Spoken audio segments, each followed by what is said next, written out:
This is Going Under, Anesthesia Answered with Dr. Brian Schmutzler. I'm your host, Vahid Sadrzadeh. We are brought to you, of course, as always, by Butterfly Network. All right, I'm going to let you in on something that's completely changed the way I practice. I've been using butterfly probes for years. It's a portable ultrasound that plugs right into my compatible smartphone or tablet, so I can start scanning at the bedside in minutes.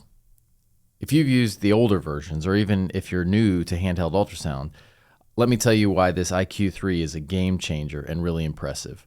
First off, having an ultrasound that literally fits in my pocket means I can move faster, whether it's vascular access, procedural guidance, or just getting real-time insights from my patients. And the tech inside this tiny device is pretty incredible.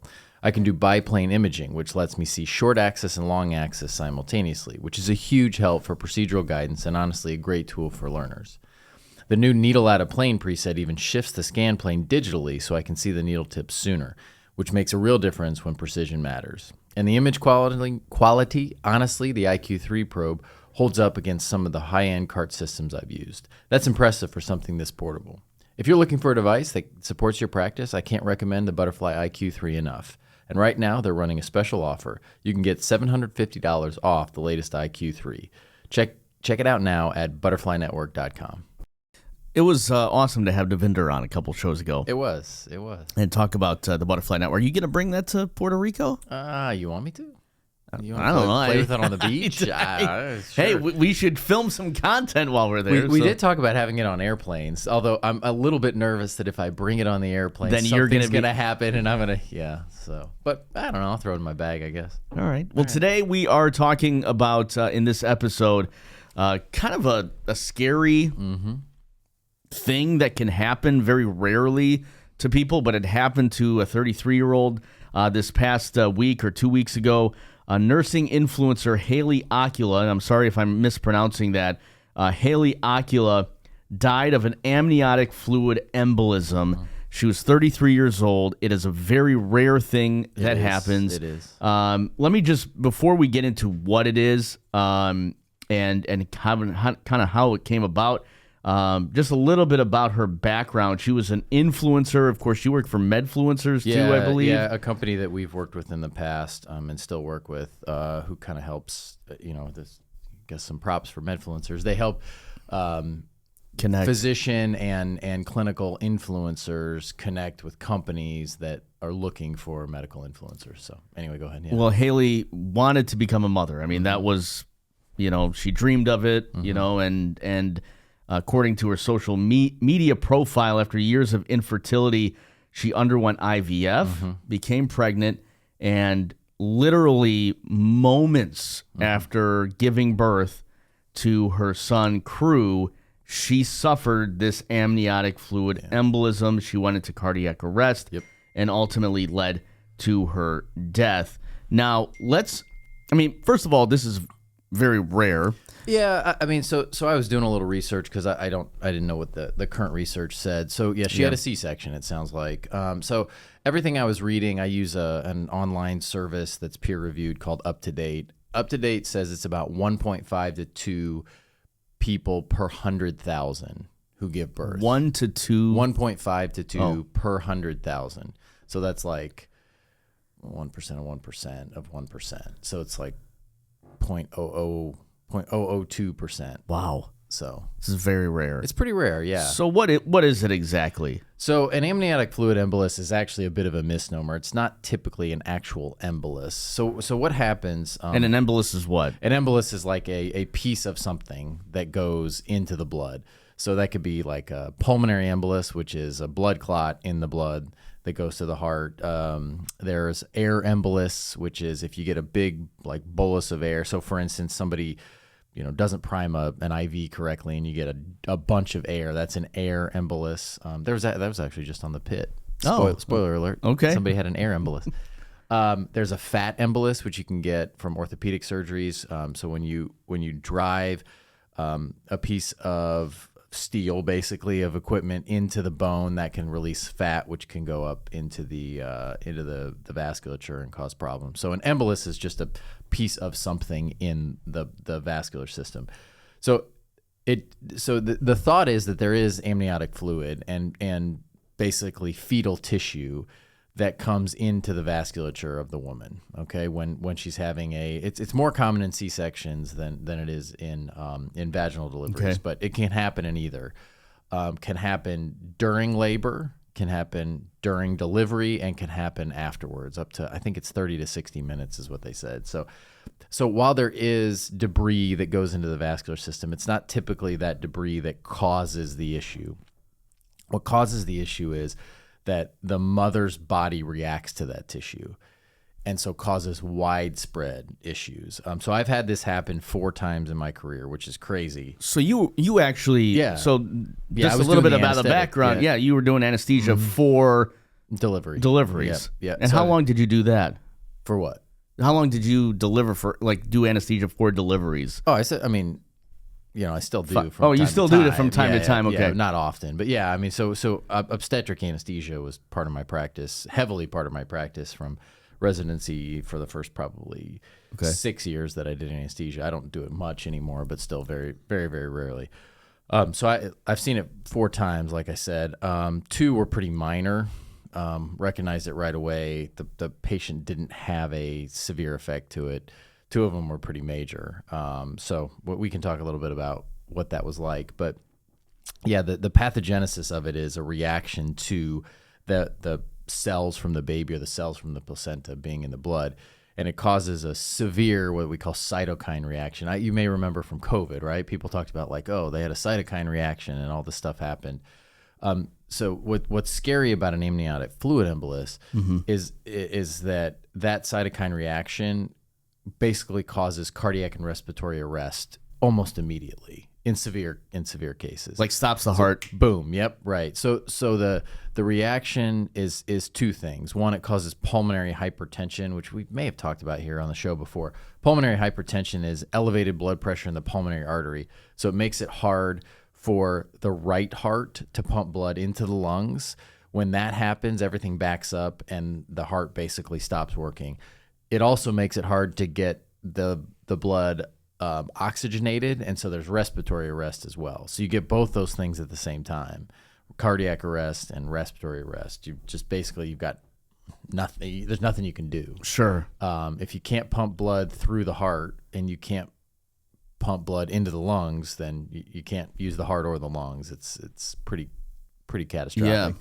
On top of that cytokine reaction causes something called DIC, disseminated intravascular coagulation, which is a clotting issue.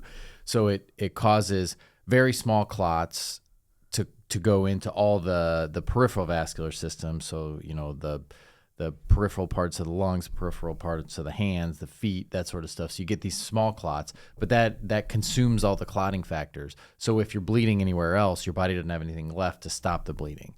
So you start just oozing out of everywhere. So you had 2 mild cases. 2 mild they cases. survived. Yep. Yeah. I mean, and if there are times you recognize it, you go, something weird is going on. So those 2 cases, we didn't even really treat it aside from just some fluids and, making sure that the anticoagulation was okay and all that sort of stuff. Didn't really treat it in those cases. But looking back on it, you can see a couple days later, like you look at the labs and you're like, oh yeah, that was an amniotic fluid embolus. It was just not a severe reaction to it.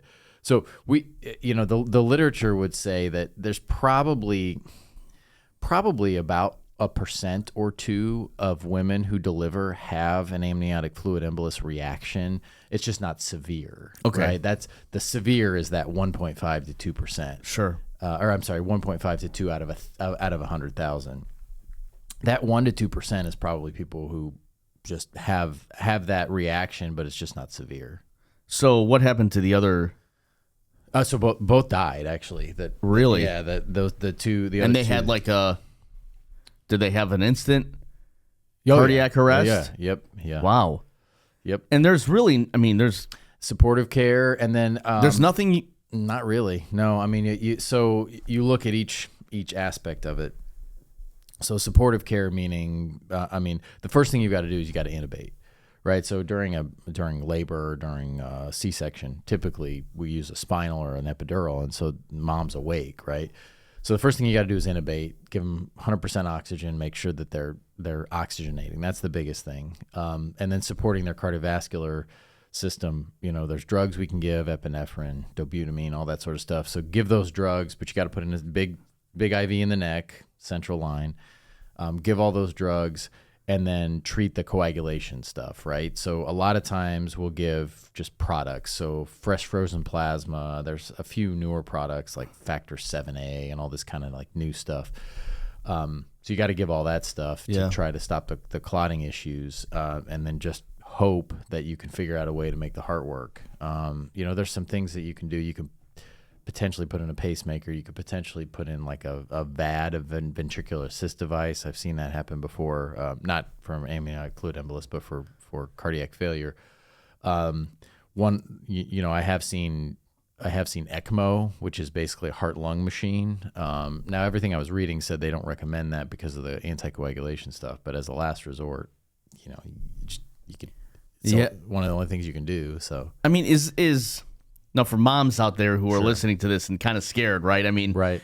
Even my wife was like, "Oh my gosh, this is very scary," and her husband, like, I mean, and her kid, I mean, just terrible thing to happen. Yeah. And you've had it happen to you 4 times, twice being a fatalities. Severe. Yeah. Yep. And the mortality rate, again, it kind of depends what you read, is somewhere between 50 and 90%. So it's I mean, so it's survivable. It's survivable, but rarely, right? So, what if anything, right? I mean, there's really no preventing it. No. You don't know going in as an anesthesiologist what I'm running into. Nope. Wow. Yep. I mean, it's there's a lot of things in medicine that you guys know and train for. Yep. This just seems one of those things where it just happens. And so one of the cases I actually put in a TEE, it's called a transesophageal echo, where you basically put an ultrasound into the esophagus and look at the heart. And looking at the heart on a patient like that the entire right side of the heart was hardly pumping. So, typically, and I don't know if you're watching on YouTube, typically the heart pumps like this, right? And you look at it on an echo, you can see it pumping like this. The whole right side of the heart on this patient looked like this. Oops, let me go. There we go. So hardly moving at all. And you could actually see the embolus, rolling through the right side of the heart. It was unbelievable. It's the most bizarre thing I've ever seen. So it's crazy. Wow. Yeah. I mean, it's you get chills, right? I mean, it's just very scary thing that can happen, very rare. And it's very scary for patients. It's also maybe, I don't know, scary is the right word, but it's disheartening because there's literally nothing you can do. I mean, there are a few things, and actually there's a new couple articles came out 3-4 years ago about they call the treatment AOK. So atropine ondansetron, which is Zofran, an anti-nausea medication, and ketorolac or Toradol. Okay. So apparently giving these 3 things together improves mortality rates by a small percentage. So people are doing that now as well. But, I mean, it's like, just a lot of things in anesthesia you see and you can treat, right? I know, like, your blood pressure goes down, I give you medicine for your blood pressure to come up. Difficult airway, I switch over to a video laryngoscope. Difficult block, I change the way, pretty much everything we're able to like kind of predict and know what to do next. I mean, amniotic fluid embolus is one of those things you're just like, what do you even, say to the family? Because it's really a hard thing to even explain, right? It's yep. I mean, just you had your loved one had a complication in pregnancy, and I see all these, like, there's a bunch of influences out there in articles and stuff like, oh, the healthcare system in the United States is so bad we can't even keep people alive. Like, this wouldn't matter. You could be the richest person in the world with all your own doctors, right? And the mortality rate is still 50 to 90%. This has nothing to do with the healthcare system in the United States. This has nothing to do with maternal mortality rates and things that we don't do right. This is literally just, it was your time to go. Like, there's nothing you can do. I mean, you can try these things, and there's evidence that you might get partial benefit from it. But when it comes to an amniotic fluid embolus, whether you're out in the middle of nowhere or you're, in the best hospital in the world, there's not a lot you can do about it. Yeah, just as a follow, the baby did survive. Yep. Mm-hmm. Really just, I mean, scary situation. And again, our hearts go out to the family, and you've been through it, and really. From the provider side, not from the family side. You said I've been through it. From the provider side, yes, you've been through, and you kind of explained what's going on there. So we just kind of wanted to bring light to what it was and what it is, and so really no way to prevent it. Yeah, and if you look at what are the things that put people at risk, honestly, pregnancy is a high risk state. Right. And from top to bottom, socially, medically, all that sort of stuff. But she wasn't, 33 is not. No, she wasn't high risk, but being pregnant is high risk, right? I mean, you have increased risks of clots, meaning blood clots, right? You have increased risk of, diabetes. You have increased, there's a lot of things that growing a baby puts you at risk for. Sure. And so, there's nothing in life, I guess, that's not without risk, right? Correct. And so pregnancy actually puts you at pretty high risk. Not necessarily for this. This is incredibly rare.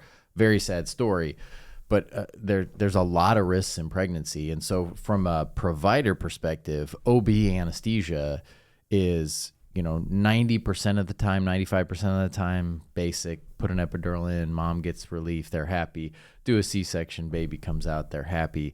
But the obstetric anesthesia can be very, very scary, for sure. I do want to ask you one question before we sign off here. Yeah. My wife and I did the IVF route. Yeah. And many, many families do. Many women do. Right. Does that add to... This is total me just asking you that question. I mean, it probably doesn't. But does that add to the higher risk...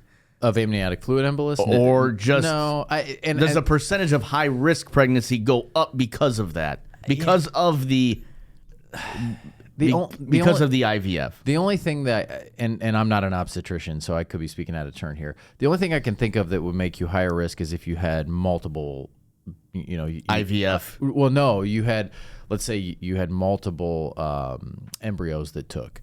So every additional embryo that takes, so twins, triplets, quadruplets going forward, that increases your risk, right? So twins are more risky than a single pregnancy. Triplets are more risky than twins. So that I guess would put you at risk, but I don't think the actual act of IVF itself, if that's the way that you conceive, I don't think that puts you at any additional risk of anything in terms of maternal morbidity and mortality. And they don't really make you aware of this stuff, right? I mean, like when you're going to see somebody and all the appointments, there's not one conversation about, there could be amniotic fluid, whatever. Like there's risks, and that's what they tell you. There are risks to pregnancy, complications, but they don't go through and check mark.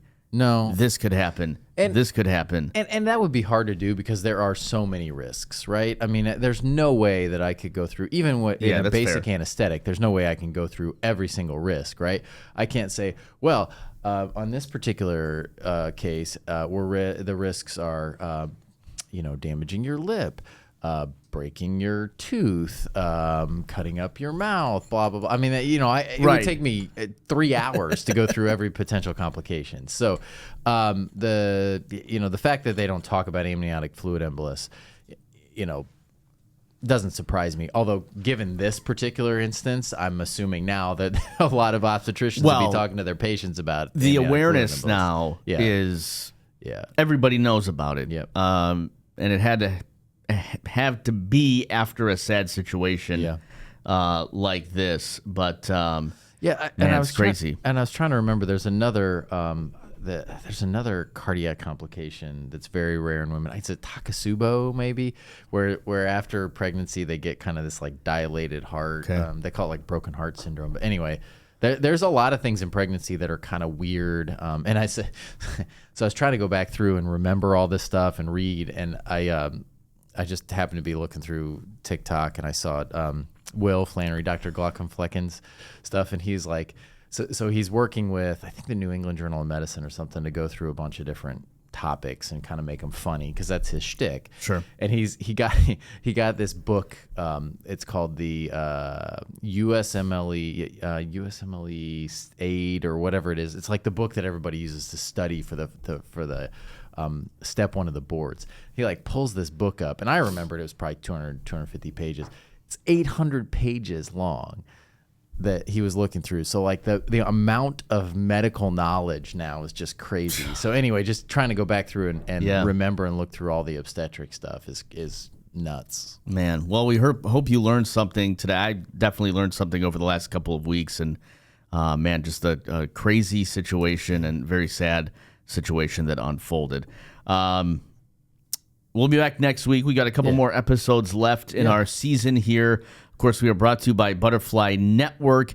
This has been Going Under, Anesthesia Answered with Dr. Brian Schmutzler. I'm Vahid Sadrzadeh. We'll see you in the next episode. Sounds good.